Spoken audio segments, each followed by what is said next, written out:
Nous allons voir aujourd'hui comment utiliser la fonction si. Donc, vous devez retenir les formules de calcul commencent toujours par égal. Donc, dans Excel, si vous voulez saisir une formule, ça commence toujours par le signe égal. Donc, ici, j'ai par exemple deux personnes. Leur chiffre d'affaires pour celui-ci, c'est, disons, 100 euros.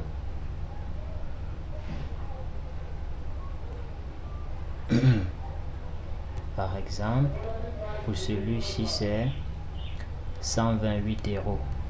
Donc, je choisis monétaire, symbole euro. D'accord. Je reviens donc ici, dit si. Donc, la formule c'est égal. J'écris donc si, fonction si.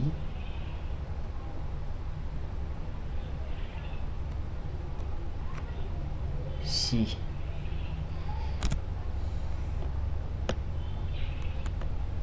Donc, si on ouvre la parenthèse, je veux par exemple ici dire quoi? Donc, si c'est un texte logique, nous renseignons la première valeur.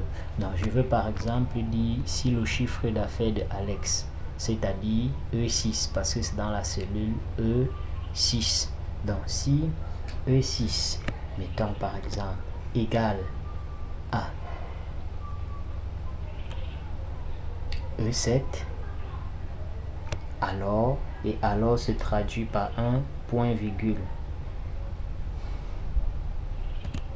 Alors, on prend quelle valeur?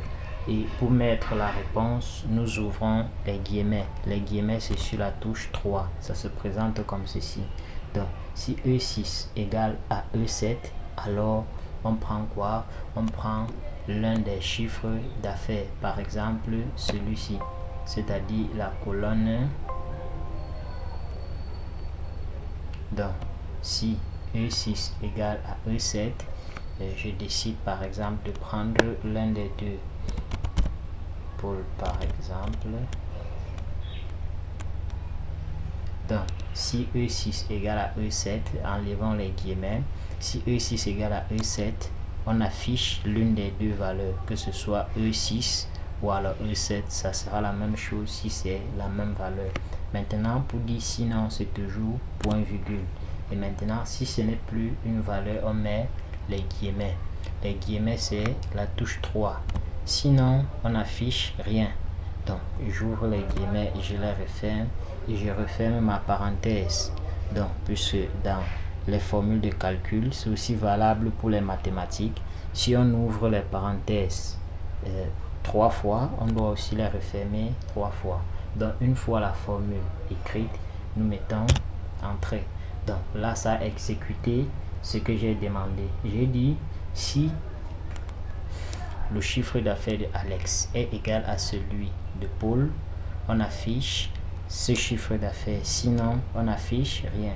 Donc là maintenant, je vais essayer de modifier l'une des deux valeurs pour que vous voyez comment ça marche. Je mets ici par exemple 100. Et vous verrez, ça affiche directement la valeur. Je peux encore revenir ici, modifier la formule.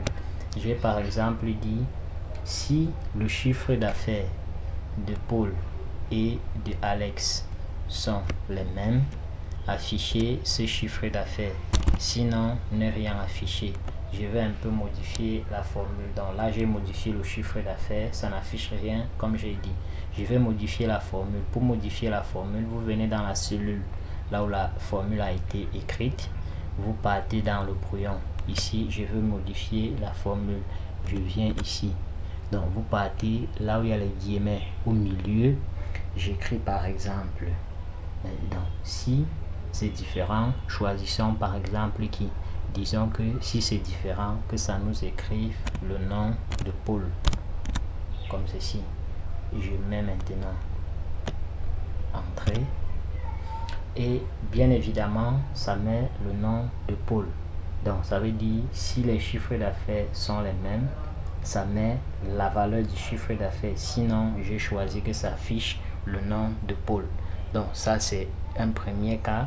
Il y a aussi inférieur, supérieur, inférieur ou égal. Allons par exemple à inférieur. Je veux par exemple ici dire, je modifie la formule totalement. Donc, si, mettons par exemple E6, E6 c'est le chiffre d'affaires de Alex. Si E6 est, disons, inférieur, inférieur c'est la touche qui est en dessous de W. Donc vous appuyez fonction et vous aurez le symbole inférieur. Donc si E6 est donc inférieur à E7, qu'on affiche quoi? Disons, si E6 est inférieur à E7, qu'on nous affiche E7 comme c'est la plus grande valeur. Sinon, nous mettons point virgule. Sinon, donc, si ce n'est pas inférieur, sinon, ça nous affiche donc Alex. Donc ici, nous voulons la plus grande valeur. Donc, ça veut dire si E6 est réellement inférieur à E7, ça va afficher E7. Sinon, ça affiche E6.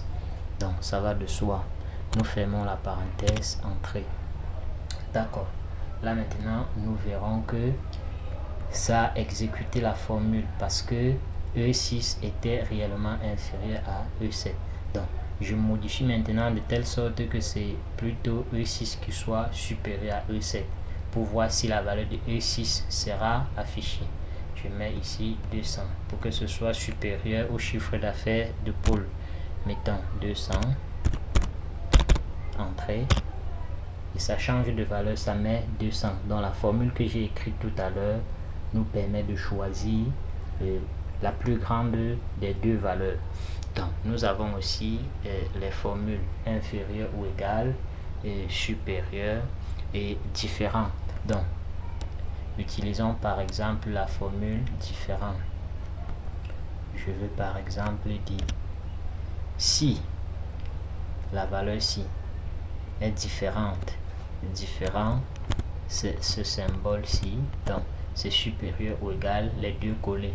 Donc si E6 est différent de E7, donc qu'est-ce que ça affiche? Je mets d'abord point virgule. Donc si E6 est inférieur à E7, le point virgule est où? Non. Pourquoi mon clavier fait ça? Point virgule. D'accord. Donc si E6 est différent de E7, je mets par exemple le vide.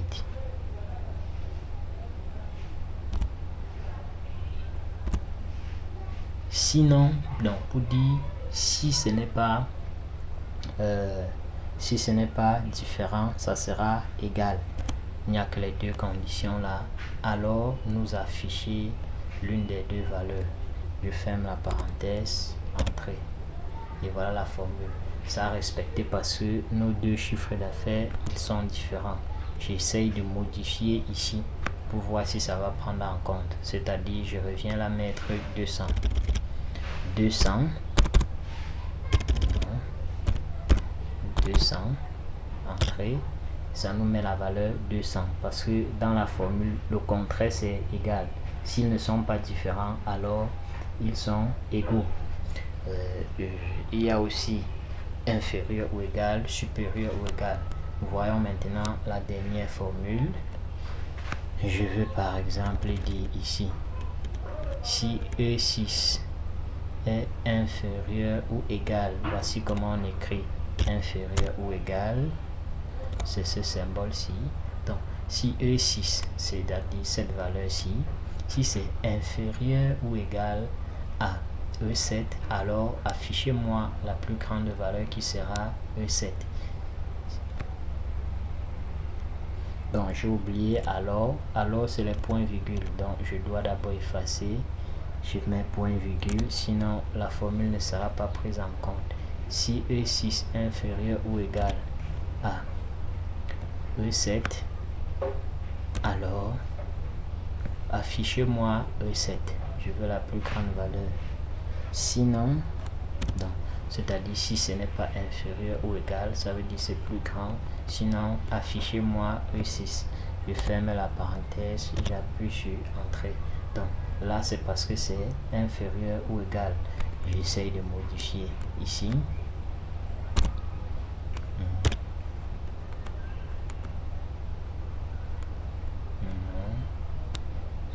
Pas ce que j'avais. Ok, je mets 300. Entrée. Ça nous met directement 300. Donc vous avez aussi, vous pouvez aussi mettre également supérieur ou égal. Donc supérieur ou égal, ça sera plutôt dans l'autre sens. Ici, voici le symbole supérieur ou égal. Nous mettons entrée et ça exécute automatiquement. Donc j'espère que la vidéo vous a vraiment aidé. Et si vous avez aimé, n'hésitez pas, abonnez-vous et suivez aussi les autres vidéos.